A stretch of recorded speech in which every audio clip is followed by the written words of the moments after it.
ఈ 2 రాశుల్లో జన్మించిన వాళ్ళు ఇంకా మకుటం లేని మహారాజుల్లాగా జీవించబోతున్నారు. ఎవరైతే సింహరాశిలో జన్మించారో మరియు తులారాశిలో జన్మించిన వాళ్ళు.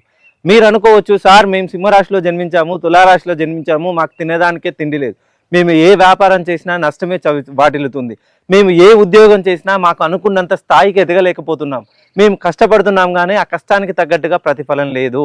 అయితే ఈ 2026 స్వస్తి శ్రీ బావుల చాంద్రమాన పరాభవనామ సంవత్సరంలో మీరు మకుటం లేని మహారాజులుగా ఎదగబోతున్నారు.